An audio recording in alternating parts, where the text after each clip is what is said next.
a treaty that redrew Europe without revenge. On this day in history, May 30th, 1814, representatives of France, Austria, Great Britain, Prussia, Russia, Portugal, and Sweden signed the Treaty of Paris, ending 22 years of revolutionary and Napoleonic warfare that had consumed the continent.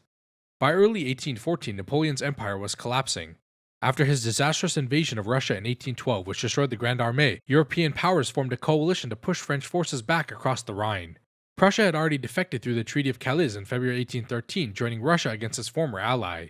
By March 1814, Allied armies were marching on Paris. Napoleon signed an unconditional abdication on April 4th, formally renouncing claims for himself and his heirs 2 days later. Louis XVIII ascended to the French throne on May 3rd with the backing of the Allies, and diplomats convened in Paris to negotiate peace terms. The treaty confined France to its 1792 borders, but allowed it to retain Savoy, Avignon, and territories east of the Rhine. France ceded recent conquests across Italy, Germany, and the Low Countries. Article 5 guaranteed freedom of navigation on the Rhine, stipulating that no one could interdict passage, a provision that would reshape European commerce for decades.